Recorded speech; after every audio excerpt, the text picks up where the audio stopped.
ভাইরা আমার, চিন্তা করার বা হতাশাগ্রস্ত হওয়ার কারণ নেই। একটা চায়ের দোকানে চা বিক্রি করলেও চা বিস্কুট ঘুগনি ইনকাম খারাপ হয় না, চাকরির থেকে বেশি টাকা পাওয়া যায়। একটু দেবাংশুকে দিয়ে চাটা বেচাক না, ও তো এমনি হচ্ছে রাজনৈতিক বেকার, এমপি ভোটেও হেরে গেল, তো দেবাংশুকে দিয়েই শুরু করুক না চাটা বেচা।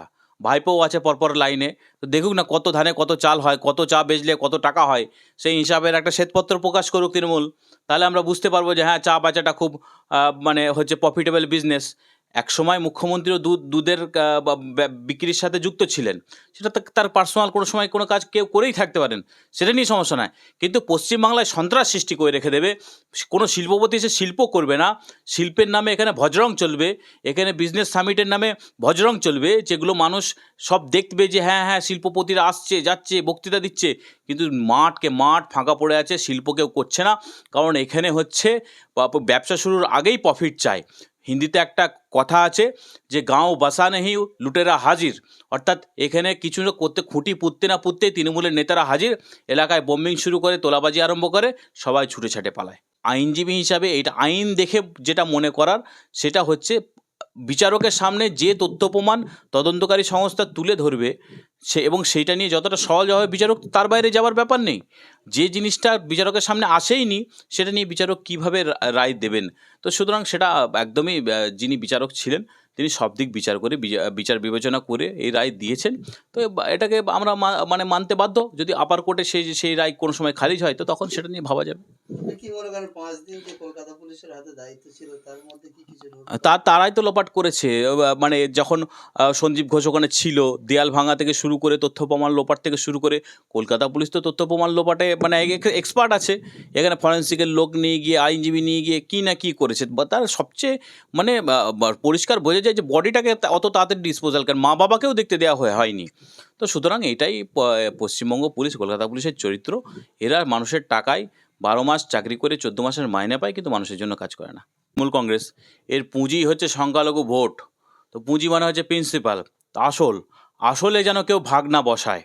ওদিকে বিজেপি আসুক, ওদিকে হিন্দুত্ব সনাতনী ভোটগুলো চলে যাক, অসুবিধা নেই, কিন্তু পুঁজি হচ্ছে যে ভোটটা, যে সংখ্যালঘু ভোট পশ্চিমবাংলার, সেটা যেন না যায়। তো সেই জন্যই মুখ্যমন্ত্রী এই ধরনের কথাবার্তা বলেন, এবং এই জন্যই নওশাদ সিদ্দিকীকে এইভাবে বিভিন্নভাবে পিছিয়ে দেওয়ার চেষ্টা করে, আটকানোর চেষ্টা করে। কিন্তু আটকানো তাকে যায় না যে নিজে মানুষের জন্য কাজ করে, মানুষের জন্য এগিয়ে চলে এবং সুখে দুঃখে থাকে, তাকে আটকানো যায় না। যে লড়াই করে তাকে মানুষ স্বীকৃতি দেয়। যে আরাফুলের মামলায় আজ নওশাদ সিদ্দিকীকে যেতে দিল না, সেই আরাফুল তো বহিষ্কার, কি বলবেন? তো এটাই তো হবে যে তৃণমূল যে 75-25 ভাগ করতে পারবে সে জায়গা পাবে, যে পারবে না সে জায়গা পাবে না। পুরনো যারা দলটা খেটে তৈরি করেছিল একসময় সিপিএমের সঙ্গে লড়াই করে, তাদের জায়গা নেই। আজ যারা নতুন নতুন এসছে, এ দল ও দল সে দল থেকে এসে টাকার বান্ডিল ঢালছে, পদ নিচ্ছে, এটা পরিষ্কার ব্যাপার। সন্ত্রাস করতে পারলে, টাকা তুলে দিতে পারলে তৃণমূল কংগ্রেসের পদ পাওয়া যায়, টিকিট পাওয়া যায়, এমপি হওয়া যায়, এমএলএ হওয়া যায়, কাউন্সিলর হওয়া যায়, পঞ্চায়েতের প্রধান হওয়া যায়। টাকা তুলে না দিতে পারলে সাইড হওয়া যায়। আমরা দেখেছি বিভিন্ন কর্মজীবন যাদের নেই তাদের উদ্দেশ্যে মুখ্যমন্ত্রী বলছেন যে ভালো টাকা পাবে যদি চা বিক্রি করে, কি বলবেন? তা একটু দেবাংশুকে দিয়ে চাটা বেচাক না, ও তো এমনি হচ্ছে রাজনৈতিক বেকার, এমপি ভোটেও হেরে গেল, তো দেবাংশুকে দিয়েই শুরু করুক না চাটা বেচা। ভাইপোও আছে পরপর লাইনে, তো দেখুক না কত ধানে কত চাল হয়, কত চা বেচলে কত টাকা হয়, সেই হিসাবের একটা শ্বেতপত্র প্রকাশ করুক তৃণমূল। তাহলে আমরা বুঝতে পারবো যে হ্যাঁ, চা বেচাটা খুব মানে হচ্ছে প্রফিটেবল বিজনেস।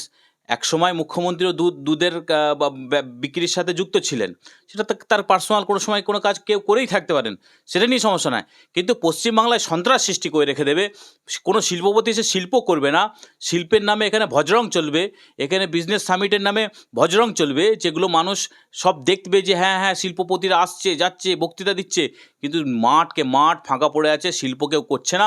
কারণ এখানে হচ্ছে ব্যবসা শুরুর আগেই প্রফিট চাই। হিন্দিতে একটা কথা আছে যে গাঁও বাসা নেই লুটেরা হাজির, অর্থাৎ এখানে কিছু করতে খুঁটি পুঁততে না পুঁততেই তৃণমূলের নেতারা হাজির, এলাকায় বোম্বিং শুরু করে, তোলাবাজি আরম্ভ করে, সবাই ছুটে ছাটে পালায়। আমরা দেখেছি 20 জানুয়ারি সঞ্জয় রায়কে যখন শিয়ালদা কোর্টে রায় দেয় বিচারপতি, তিনি বলেন যে আজীবন মৃত্যুর কারাদণ্ড, সেটা নিয়ে হাইকোর্টে রাজ্য সরকার আসে, কি বলবেন? দেখুন, রাজ্য সরকার তো এখানে প্রসিকিউশন নয়, এখানে প্রসিকিউশন হচ্ছে সিবিআই। তা আসলে সিবিআই আসতে পারে, আমি শুনেছি সিবিআই এসেওছে, আজকে এসেছে, কিন্তু রাজ্য সরকারের এখানে হচ্ছে সব কিছু দেখাতে হবে যে উনি কিছু একটা করছে। ওনার দলের লোকেরা গিয়ে আরজি কর গিয়ে ভাঙচুর চালাচ্ছে, ওনার দলের লোকেরা গিয়ে ওখানে বডিটাকে তাড়াতাড়ি ডিসপোজাল করে দেওয়ার ব্যবস্থা করছে, দেরিতে ওনার পুলিশ দেরিতে এফআইআর লঞ্চ করছে, তথ্য প্রমাণ লোপাটে ওনার দলের সমস্ত যারা চালাচামুন্ডা আছে, যারা ওসব বিভিন্ন কমিটিতে আছে, তারা চেষ্টা করেছে। তো তার আর কি আছে, সেইভাবে তো আই ওয়াশ করার চেষ্টা করবে। সাধারণ মানুষ বোঝে, এখন মানুষ অত বোকা নয়। একটা যদি সুষ্ঠু নির্বাচন হয়, সুষ্ঠু পরিষ্কার নির্বাচন হয়, যেখানে সন্ত্রাস হবে না, খুন ঝরবে না, এই দলটা উঠে যাবে। মুখ্যমন্ত্রী বলছে যে যদি এই কেসটা আমাদের হাতে থাকতো তাহলে আমরা ফাঁসি করিয়ে দিতাম। মুখ্যমন্ত্রী কি আইনের উপরে চলে যাবে? আর দেখুন, কামদুনি কেস থেকে শুরু করে পার্ক স্ট্রিট কেস থেকে শুরু করে অনেক কেস তো অনেকে দেখেছে, এবং রাজ্য সরকার বিভিন্ন ভাবে বা রাজ্যের যে কোনো প্রান্তে যে তদন্তই করে, আলটিমেটলি সে তদন্ততে কেউ ফাঁসির জায়গায় পৌঁছায় না। কারণ হচ্ছে এরা তদন্ত করতে জানে না, রাজ্য পুলিশ, কলকাতা পুলিশ তদন্ত করতে জানে না। যেমন ইংরাজিতে হাইকোর্টে দাঁড়িয়ে আমরা দেখেছিলাম যে ইংরাজি শিক্ষক সে নাকি ইংরাজি বুঝতে পারে না, তেমনি পশ্চিমবঙ্গ পুলিশ পোশাকটাই পরে আছে, ভেতরে পুরো উলঙ্গ, মানে এদের মাথায় কিচ্ছু নেই, গোবর ভরা আছে। এরা পরিষ্কার আসে, আইনের একটা ভাষাকে সঠিকভাবে কোর্টের সামনে তুলে ধরতে জানে না। অভিষেক বন্দ্যোপাধ্যায় বলছেন যে একে বেকার রাজ্য টাকা দিয়ে খাইয়ে না দিয়ে একে ফাঁসি দেওয়া হোক। কি বলবেন? আগে নিজের দলের যারা ওই রকমভাবে সন্দেশখালিতে করে বসেছে এরকম কুকর্ম, যারা তোলাবাজি করে, যারা মানুষ খুন করে, যারা শাসক দলের হয়ে মানুষের কাছে উৎপীড়ন নিপীড়ন করে, তাদেরকে আগে এনকাউন্টার করা হোক, তারপরে সব সঞ্জয় রায়টার এদের কথা ভাববে। এখনও তো সেই মামলা শেষ নয়, একটা সাপ্লিমেন্টারি চার্জশিট দেওয়ারও ব্যাপার আছে, কি থেকে কি উঠে আসবে সেটা এখনও পরবর্তীতে দেখার ব্যাপার আছে। তো ওনার কথার গুরুত্ব মানুষ দেয় না। আপনি আইনজীবী হিসেবে কি মনে করেন যে এটা ফাঁসি দেওয়া হওয়া কি ভালো না? দেখুন, যদি ব্যাপার হচ্ছে যে আইনজীবী হিসাবে এটা আইন দেখে যেটা মনে করার, সেটা হচ্ছে বিচারকের সামনে যে তথ্য প্রমাণ তদন্তকারী সংস্থা তুলে ধরবে, এবং সেইটা নিয়ে যতটা সহজ হবে বিচারক, তার বাইরে যাওয়ার ব্যাপার নেই। যে জিনিসটা বিচারকের সামনে আসেইনি সেটা নিয়ে বিচারক কিভাবে রায় দেবেন? তো সুতরাং সেটা একদমই যিনি বিচারক ছিলেন তিনি সব দিক বিচার করে বিচার বিবেচনা করে এই রায় দিয়েছেন। তো এটাকে আমরা মানে মানতে বাধ্য। যদি আপার কোর্টে সেই রায় কোনো সময় খারিজ হয়, তো তখন সেটা নিয়ে ভাবা যাবে। আপনি কি মনে করেন 5 দিন যে কলকাতা পুলিশের হাতে দায়িত্ব ছিল তার মধ্যে কি কিছু তারাই তো লোপাট করেছে। মানে যখন সঞ্জীব ঘোষ ওখানে ছিল, দেয়াল ভাঙা থেকে শুরু করে তথ্য প্রমাণ লোপাট থেকে শুরু করে, কলকাতা পুলিশ তো তথ্য প্রমাণ লোপাটে মানে এক্সপার্ট আছে। এখানে ফরেন্সিকের লোক নিয়ে গিয়ে, আইনজীবী নিয়ে গিয়ে কী না কী করেছে। বা তার সবচেয়ে মানে পরিষ্কার বোঝা যায় যে বডিটাকে অত তাড়াতাড়ি ডিসপোজাল করেন, মা বাবাকেও দেখতে দেওয়া হয়নি। তো সুতরাং এটাই পশ্চিমবঙ্গ পুলিশ, কলকাতা পুলিশের চরিত্র। এরা মানুষের টাকায় 12 মাস চাকরি করে 14 মাসের মাইনে পায়, কিন্তু মানুষের জন্য কাজ করে না। আমরা দেখেছি ভারত বাংলাদেশ বর্ডারে বিভিন্ন জায়গায় তারা তার যান নিয়ে বিভিন্ন ঝামেলা সৃষ্টি হচ্ছে, কি বলবেন?